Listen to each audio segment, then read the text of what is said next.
Welcome to the Grow Your Independent Consulting Business podcast. I'm Melissa Lieberman, a fellow IC and business coach.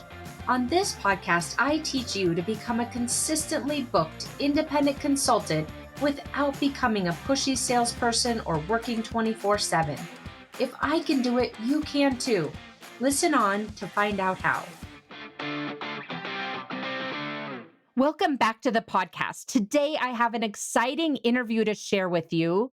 I have RJ Parrish, who is the founder of Evoke Media Labs, and he is a strategist, a video strategist that helps founders and consultants like you create strong personal brands. So today we really dove into, how can a consultant leverage video in order to become sought after and known for what they do in their marketplace, like you.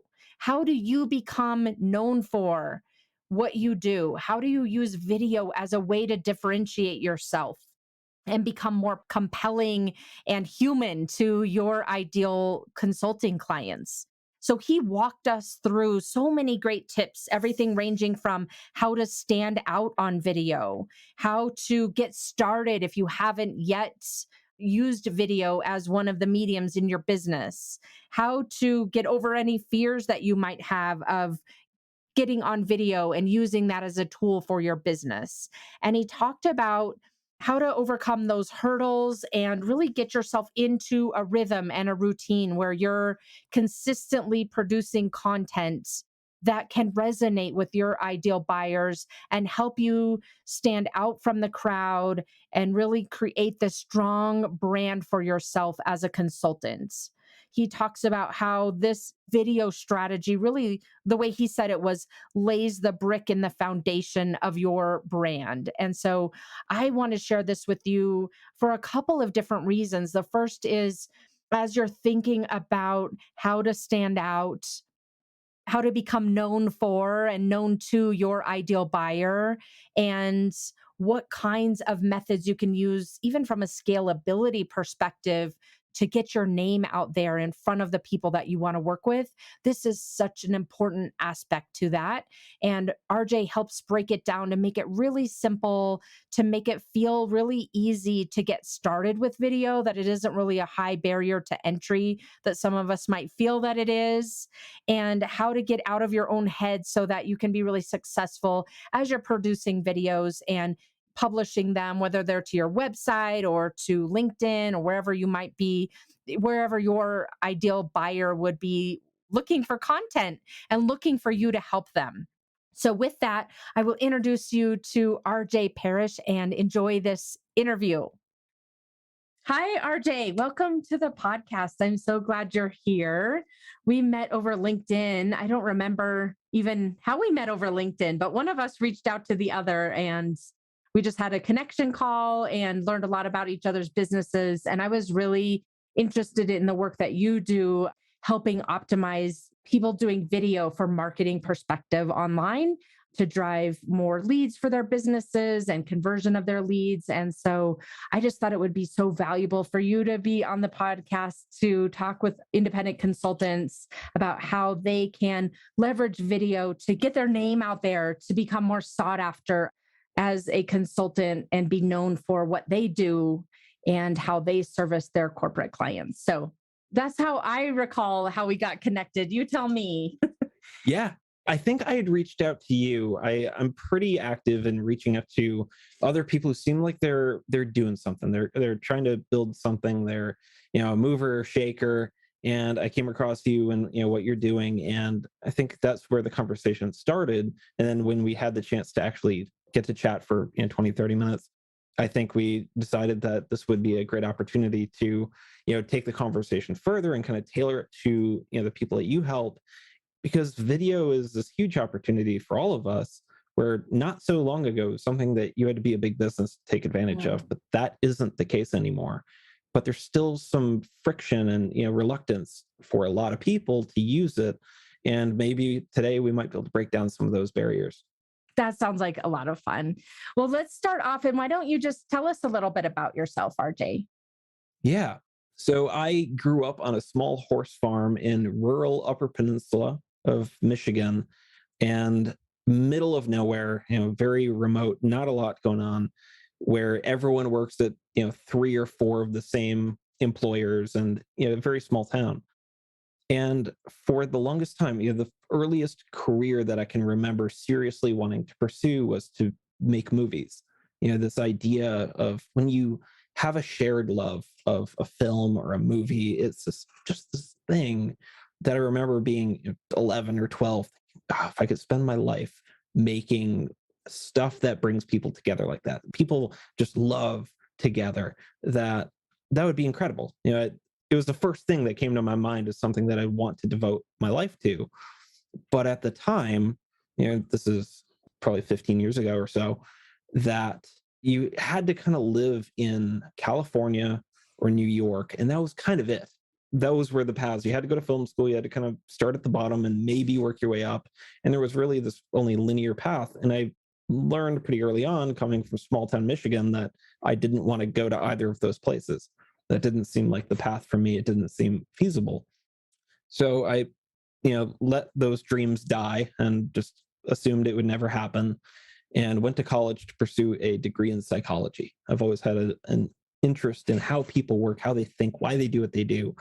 And along the way, technology had changed enough that cameras were now in our pockets every day. You could get a professional camera for a couple $1,000s instead of 30, 40, $50,000. And it became accessible for someone with no connections to directors or producers to create videos on their own. And I first got in from a sense of creating video for like social media for Mhm. businesses. And along the way, I kind of by accident stumbled into it, and it turned out I wasn't terrible at it. And over a couple of years of learning and teaching myself, mostly through YouTube videos and self enrolled courses, I picked up enough skill with video to make it my full time business. And along the way, I've kind of encountered this idea that video on its own is not anything special. It's just a communication tool. But when you pair that with someone who has something important to say, Mm. it's one of the most underutilized tools that we have in our arsenal that we could be leveraging so much more. And over the last few months, I've really shifted more to focusing less on production quality, the Mm. visual elements of beautiful camera angles and fancy production, and focusing more on what if we could just enable more people to share their message more frequently. Mm. Leveraging platforms like LinkedIn and Facebook and TikTok and YouTube. And what if we could do that from anywhere in the world that has an internet connection? And it made me think differently of now it's not about beautiful cinematography. It's Mm. now about helping people get their message out and stand out in what is becoming an increasingly crowded marketplace. Mhm. Yeah. No wonder we have such a kindred spirit. I grew up on a cattle ranch, so okay. So tell me, when you think about video, why do you think that could be a compelling way for consultants to reach their corporate audience? Yeah, I'm going to take that in two parts. One, again, video is just a communication tool, but from a format or a medium, it Mhm. encompasses more elements than any other format. Like it hits the audio sense, it hits the visual sense, and you can pair it with written text, or you can kind of convert it to written text. So from a just a pure media tool, you can cover your bases much easier through video. The other side is, I guess the subset of that is most people are not talented writers. Mm. Sorry if that offends you, but Yeah. most people do not have the skill to really use their words in a way to convincingly or effectively communicate. Mm. But when you just speak about something that you know deeply, it's much easier to just come across authentically, and we can lean in more into emotion. Like we can let our passion come through in a way that won't really transfer in our writing. The other side that I want to talk about is the corporate element, which I think some people get tripped up on, is when you're talking to more corporate folks, HR managers or executives, they are just people. Mm. It doesn't matter what their job title is. They are driven by the same base human needs that the rest of us are. Like they're thinking about a million things at a time, how busy they are. They've got to pick their kids up after school. They've got to make soccer practice later that day and they're super tired. Am I going to have time to get a coffee or do I have to work through lunch? We're all thinking about the same stuff. Like when we're targeting people, they are not their job title. Like Mm. that's just the hat that they wear on top of everything else. So when you're communicating to them, I lean more into connect as a person, not a vendor to a job role. If you're trying to target a purchasing manager or a community manager, whoever your market is, like address them as a person first because they're going to respond much better. Mm. And video is just the most authentic way that we can do that from a typical communication standpoint. Yeah, that really takes the edge off of it. Because I think a lot of times when we think, well, my target market is a corporate buyer, I need to really resonate with the CTO, or I really need to resonate with the CMO or the COO or the CEO, then all of a Mhm. sudden it causes us to freeze, right? It's like, I better figure out how to create this really impactful video and, like you were saying, this incredible production quality. And when you just think about it the way you simplified it, I'm speaking to another human being about a problem that they want to solve, that I can help them solve. It really can take that pressure off, I think. I love the way that you described that. Yeah. Right. Because, I mean, let's be honest, we don't like being sold to.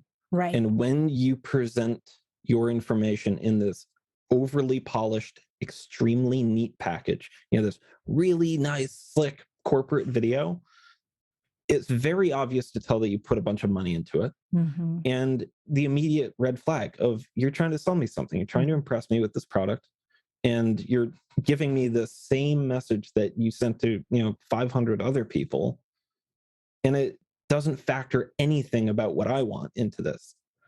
And there's a time and a place for those types of assets. If you're Yeah. running a big national campaign, of course you can't, like the technology doesn't exist to break apart, a market and speak individually through a pre-recorded medium. Like we just don't have that technology yet.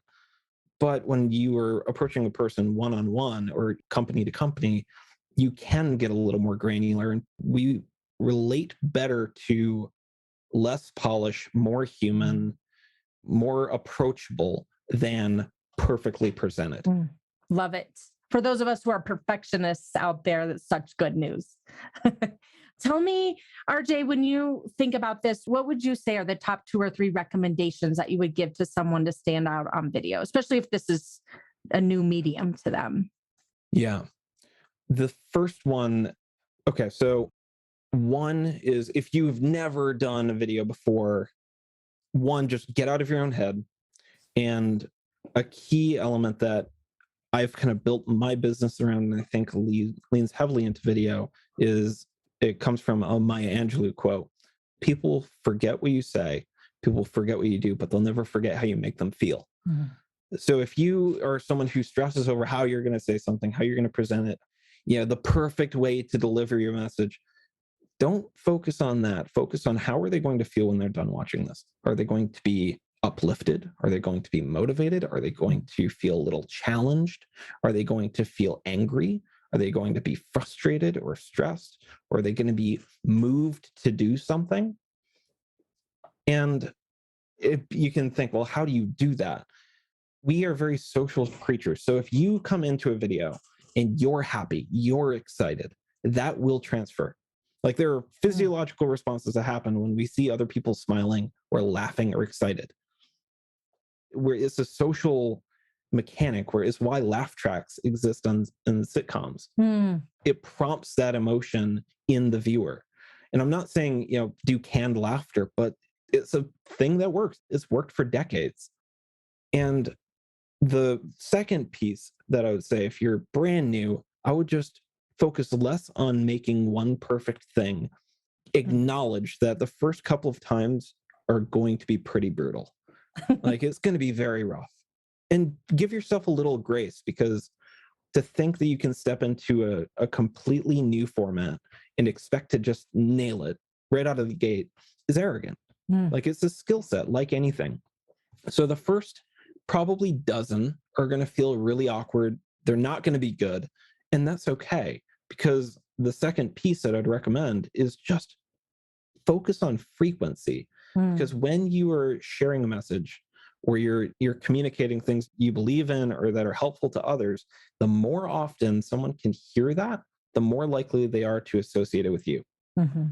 Like if you put something out on social media one time, I guarantee you, I don't care if you have an audience of 3 people or 3 million people, there are going to be people who didn't see the thing you posted.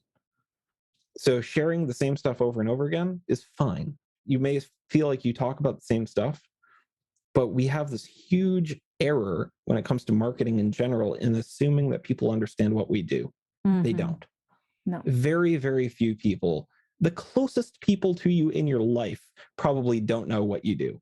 Not really. They've got No. an idea, but they probably like, what do you do again? Yes. So thinking that people that you've interacted with once or twice through comments on LinkedIn are going to get offended that you repeat yourself a few times, I Yeah. promise you they won't. And if they do, you don't need them. Yeah. Yeah. And the third bit that I'd recommend for standing out would be to commit for a long term. Mm. Something people tend to do is think, well, I posted 5 times this week and nothing happened. I didn't get a lead, no traffic to my website. I didn't get any subscribers. Like, well, yeah, that's going to happen. Yeah. It's just like with any other format of communication. You don't talk to someone 3 times and have them become your best friend. It's something that happens over time. And video, how I like to think about it is every time you put out a video into the world and distribute it to social platforms where they can be found later, like they're now existing apart from you, you are laying a brick in the foundation of your digital brand. Mm. It's no one thing is going to create the structure that builds anything meaningful, but it's over time you create assets that are living apart from you that people can find a day from now, a week from now, 6 months from now, 3 years from now. And when you start building that sort of leverage, that's where it starts to become impactful. Because if you commit for that sort of time span, you are going to improve. The first 10 videos might be pretty rough, but if you've been posting for 5 years, they're going to get better. Mhm. You will get better. People will Yeah. respond better. And that's where it becomes powerful. Yeah.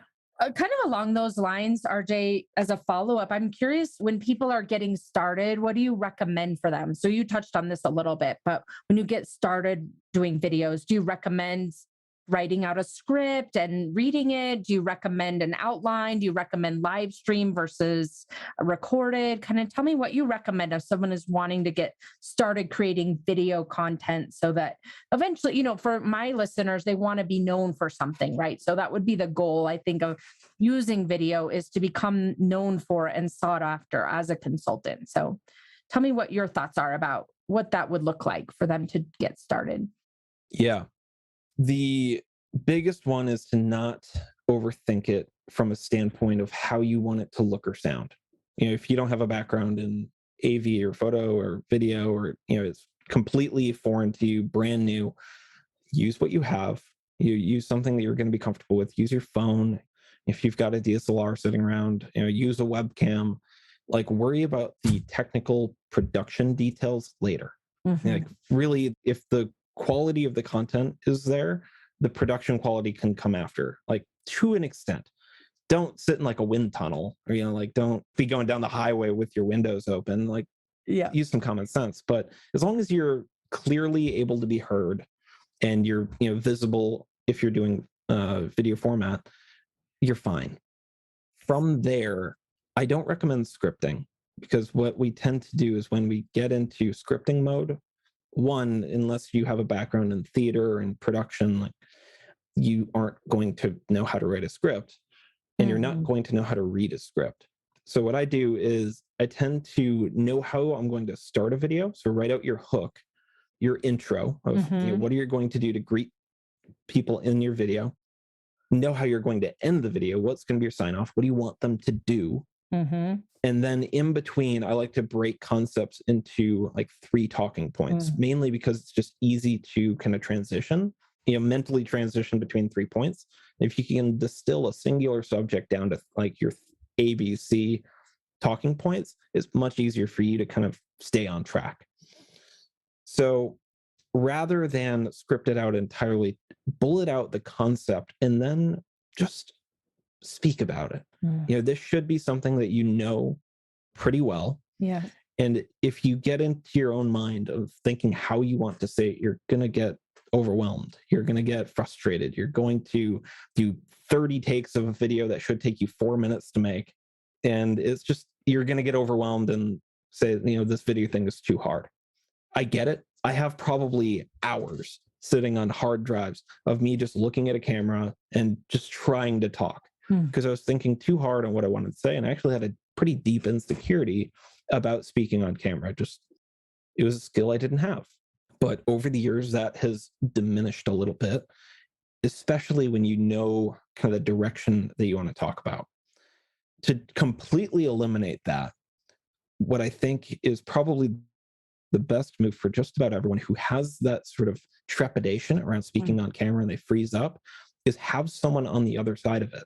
A podcast format, an interview or talk show format, or even just having someone there to prompt you where they might not be getting recorded, but just kind of prompting you about, tell me about point A, give me your outline, let's talk through this subject. And just having that feedback on the other end helps make it feel more like a conversation rather than a presentation.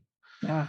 But the easiest way to create content consistently is just setting up a weekly, a monthly, bi-monthly, whatever conversation with someone who is in your industry or in the industry that you want to serve. So for the consultants who, they know their general target niche, have conversations with people who are connected to your intended avatar or your target buyer so that you can build an association with leaders in that industry, which is an excellent way to borrow their audience when you don't have one. Yeah. Being a fairly young guy, this is my entire play. If I want to have an association with people who are 10, 20, 30 years further in their career than I am, because now I elevate my position rather than people assuming like, well, what do you know? You're young. How could you possibly help my business or whatever? Yeah. I very, very rarely get those objections because I've just done a fairly good job of positioning with people who would never question that. Yep. I won't make a comment about my age, RJ. That sounds really good here. I think you had something else you wanted to add, RJ. Yeah. So for those just getting started, this is kind of an extra point that I both love and hate it because it's such a cliche, but being yourself is incredibly important for a couple of reasons. One, when you market yourself as someone other than who you are, like who you actually are, not who you aspire to be, not how you want to be identified. It's one thing to kind of be working on improving yourself. It's a different matter to pretend you're something that you're not. Yeah. And if you market yourself that way, they're going to find out. Like, unless you just maintain a facade the entire time, fake it till you make it, which I don't recommend, they're going to learn either who you actually are or you're going to become frustrated with the disconnect that you've created. So if you just lean in and be who you are, and if you're kind of funny and goofy and like different stuff, like show that. If you are really into NASCAR or you love to hike or share those things, because again, we're talking to other human beings. Maybe they like that thing too. And even if they don't, it's okay to be unique. There's a quote from a social media personality that has been incredibly influential on my career. His name's Casey Neistat.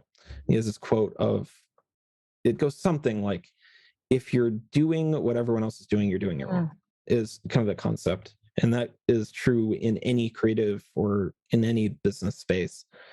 And we often learn by kind of mimicking others and kind of building this amalgamation of what we've learned from other people, authors and coaches and trainers and stuff that we really resonate with, we bring into ourselves, and that's okay. But if you become the cheap photocopy version of someone else, then you're never really going to stand out. You're never going to really become who you could be because you're just the watered down version of someone else. Yeah.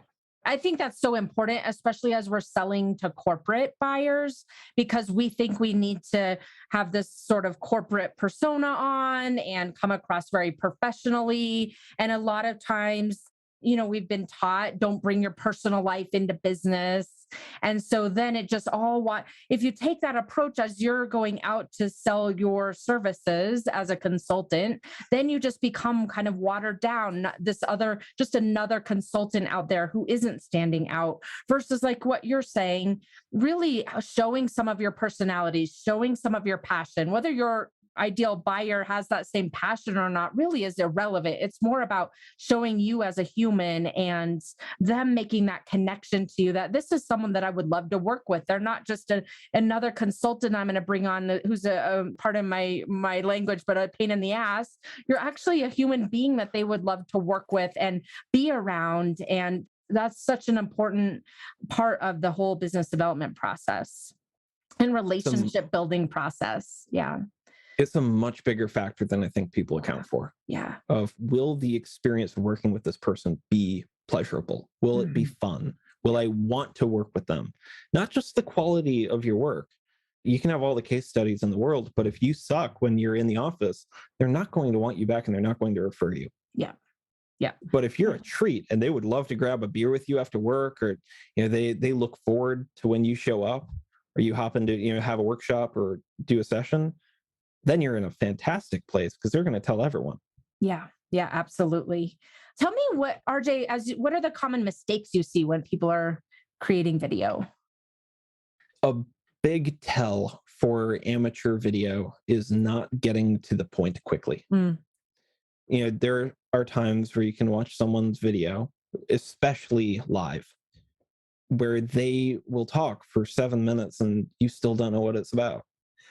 And it's a telltale sign whenever you watch a show, a movie, anything, that just the whole time it doesn't really feel like it's going anywhere. That is not a good place. You need to have a clear point that you get to quickly. A good metric to live by is, people ask, how long should my video be? As long as it needs to be, but as short as possible. Yeah. So if you know, and this is where having your bullet points kind of prepped, you don't have to script it, but have your structure planned. So if I'm going to talk about how to forecast revenue for the year, or I'm going to talk about how to lead a great connection meeting, or I'm going to, whatever your matter of subject expertise is, have your one topic and get to the point quickly so they know if they need to stay to the end. And then continue on, like, don't dawdle.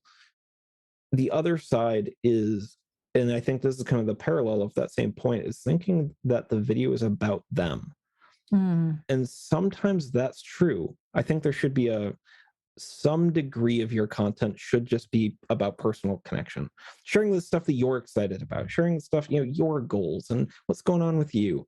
But the vast majority should be focused on what is in it for them. Why do you care? How can this help you? What will I teach you? What experience can I share with you that will be beneficial to you in your everyday life or in your one very specific instance?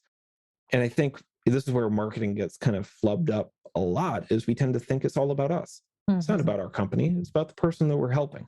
Yeah. And if we can shift that narrative, now it's their story that they're living. It's not them looking in on our story, wondering, well, where do I belong in this? Yeah, I think that's so important. This is one of the techniques I love to use. Tell me if this is a good one or not. Give me a rating. I love just talking to one person. So I think about the one person that is my ideal client, and I'm talking to them versus like a bunch of people or kind of more anonymized people. It helps to me to really get grounded. And as I'm talking to someone, I think it feels more passionate as I'm talking to them because I'm really thinking about that person. As consultants are creating these videos, you feel like that's a good tool as they're thinking about I'm speaking to this one CTO, and then the message tends to come across kind of more emotive, if you will, I think. What do you think about that? Oh, absolutely. Yeah. I mean, one, it's actually true. You are only speaking to one person. And we lose sight of that because we think, oh, well, more than one person is going to see this usually. And that's true, but they're not all like sitting in a drive-through theater watching it all at once. Like they're seeing it one at a time, maybe two at a time, and that's it. You're talking to one person at a time. So when we take this approach, we're talking to a crowd, we're just broadcasting a message. They feel like we're yelling at them. Yeah. That's not how you talk to another person. I don't like when people say like you guys or Mm, hey everyone. yeah. Like you're not talking to everyone. I'm talking to you. I'm talking to Melissa. I'm talking to Sarah. I'm talking to Dan. I'm talking to, like we want them to think, oh, wow, I relate to this. Yeah. I'm struggling with that. I'm dealing with that. I've gone through that. I've experienced that. Because when you can connect on that human level, now you are breaking down some of the barriers of like, it's not just some a vendor trying to get a conversation with me. You're not trying to get past the gatekeeper. You're trying to capture the attention of another human being to gauge if what you have would be valuable to them. Mm-hmm. Yeah, that's such a good perspective to have. And again, I think it's another way to break down that fear. It's like, I'm not talking to this entire huge audience. This isn't a TED Talk. This is literally right now, I'm talking to one person. It happens to be there might be a lot of one persons, but I'm talking to one person. Yeah. Speaking of which, tell me, what do you recommend for someone to get over their fear of video? Well, I mean, talking to one person is actually a huge one because I don't know how true it is, but there have been multiple studies where people have reported they fear public speaking more than dying, Mm. which I don't know that that's true. Yeah. I don't know if I believe that, but there's definitely this kind of apprehension around speaking to a crowd, and I think it's more a fear of not being accepted or not being, it's this kind of very tribal instinct of will I be supported through this, or am I going to alienate myself? And the reality is you likely won't. There are outliers in either instance, but the reality is most people will probably forget all about it fairly quickly, and they're going to think very little about you, which is freeing when we get over the thought of people are not going to judge me for this. If I'm a little awkward, I stumble through my words, if I seem a little nervous, nobody's going to mind. They understand what it's like to be there if they've ever done it before. So very quickly, I personally realized that nobody's going to comment on it. And if they do, you can probably just cut them out of your social circles. You don't need them. This is going to be the hard advice for people who are really struggling, where it's a really heavy point of apprehension, is you need to just get over it and do it repetitively. If you've done one interview ever and it freaked you out, then that's just not a good representation of what every experience is going to be like. You need to do 20, and then pretty soon you're going to realize it's not that bad. But if you never do it, if it's strange and unusual and you're not comfortable with it, it's going to feel awkward. Yeah. You're going to hate the sound of your own voice. You're going to look at yourself and be like, oh, man.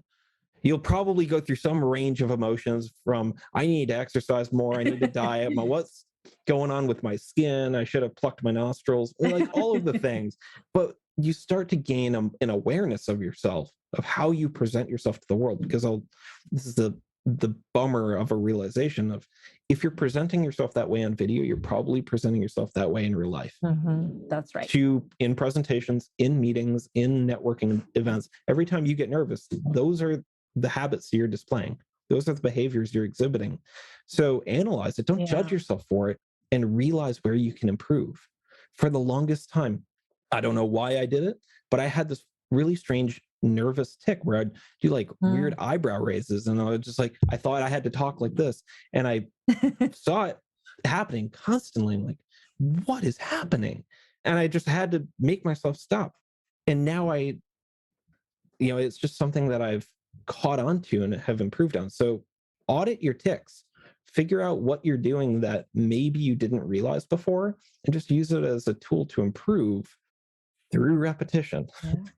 Put yourself in as many situations that stretch your comfort zone without completely throwing yourself into the deep end of like, I don't necessarily say like completely overwhelm yourself with terrible experiences. Don't just go from being terrified to talk to your iPhone to, becoming a Toastmaster, but take it incrementally. Appear on a friend's podcast, start your own, invite people that only you know. Even if you don't publish the first 10 episodes, just do it and you're going to get better. Because, not to get it too cliche here, but the fear itself is going to be more anxiety inducing than the action that it takes to overcome that fear. Like once you get into an environment where you can be on camera and ideally, have a decent experience, you can kind of get over that fear of it's going to be okay. Yeah. Especially if you're in a recorded standpoint, you're not doing a live show, you can edit out the bad parts. If you had something you screwed up, you don't have to post it. And I think once we kind of get over that fear of, oh my God, I screwed up, I can't let that see the light of day, that's okay. You have control. But don't let it get so overwhelming that you kind of limit yourself and the benefit that you might bring to someone else. Because the last piece that helped me kind of overcome the anxiety of production and being on camera is realizing that if what I have to share could help someone else live a better life, improve their quality of their business, help them bring in more revenue, help them get more customers, help them connect with someone new, then I have a moral obligation to do so. Yeah. It's not about me. Yeah, I think this is so important. I mean, you brought up so many great pieces of advice here, starting with just start creating videos and as a tool to improve your own public speaking. I know when I very first started at Accenture, so I won't tell you, RJ, how many years ago this was, but a long time ago, it was a VHS tape they made of us, but we had to present in front of a camera and they videotaped us and they gave us this VHS. And so I'll date myself that much. And, then you watch yourself, you're like, wow, I didn't think that's what it looked like. I was literally, I think, dancing across the stage back and forth, just not standing in one place because I was nervous. And my reaction to that was, my way of compensating was moving a lot. Well, that's very distracting. So just being able to I have to pull out that video. I wonder if I have a way to play it still, a VHS. But really just creating that, and then along the years, I remember when I first went to coach certification, they would make us submit these videos. It was horrible, horrible because I just hadn't done it for so long, right? And getting to the point where you're watching those back over again, because you had to make it really tight. It had to be 3 minutes to teach a concept and it had to be very tight. And so I had to watch it over and over again. And I think there's such value in getting desensitized to the judgment you were just describing. Like, okay, I can stomach watching myself over and over again and these sort of weird things that I do. I know that this is how I want to tweak what I've been doing to make myself sound more confident or to come across in a way that's more powerful and less distracting. And so even if you get into a practice of creating video just for your own purposes for a little while, and then get to the point, you got to be careful though, because you got to start using those assets and not give yourself some bar they better be A+ before I start using them.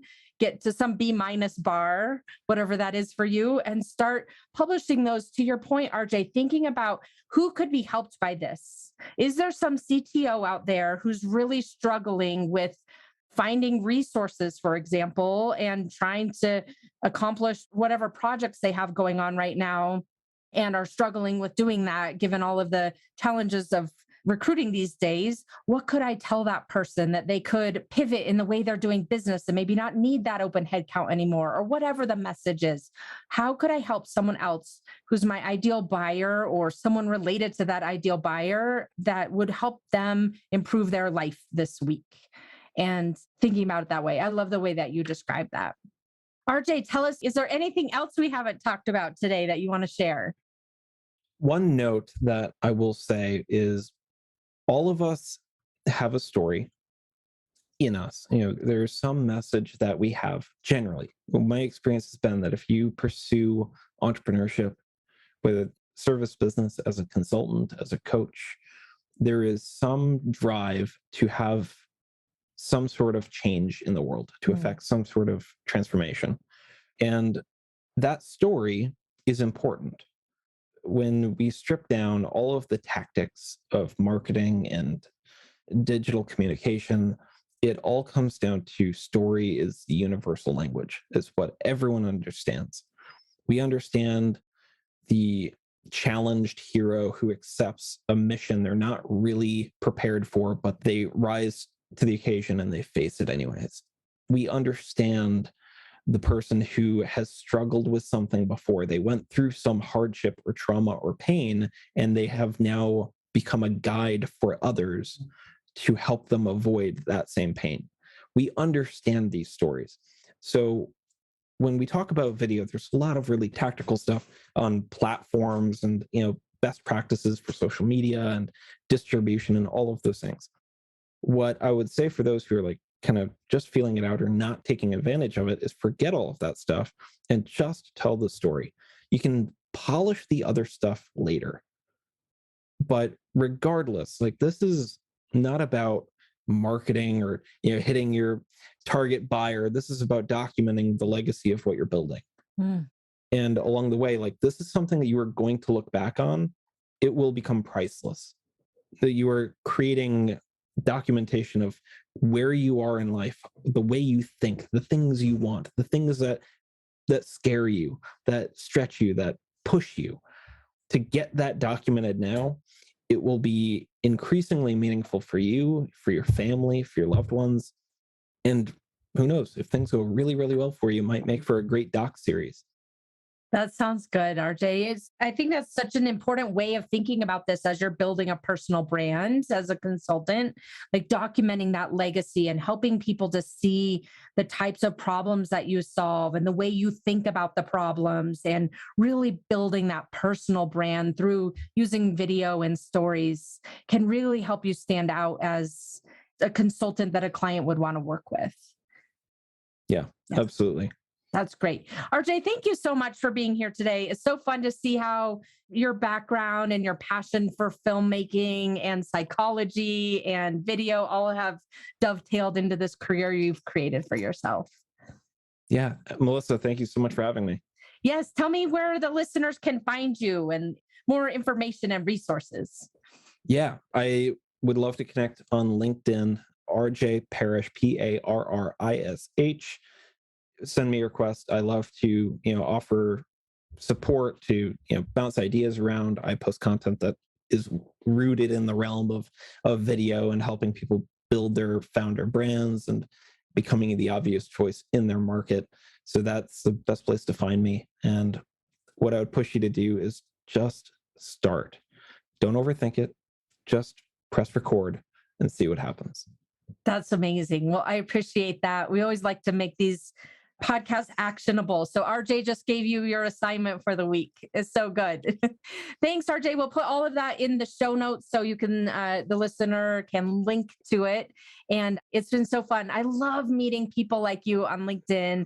And, it starts as like a conversation in the direct messages, which I know a lot of us think is overused and overgrown at the moment, but finding gems like you and being able to create this relationship, and you being able to come here and share the valuable tips and resources that you've got with the independent consultant who's listening. I just really appreciate it.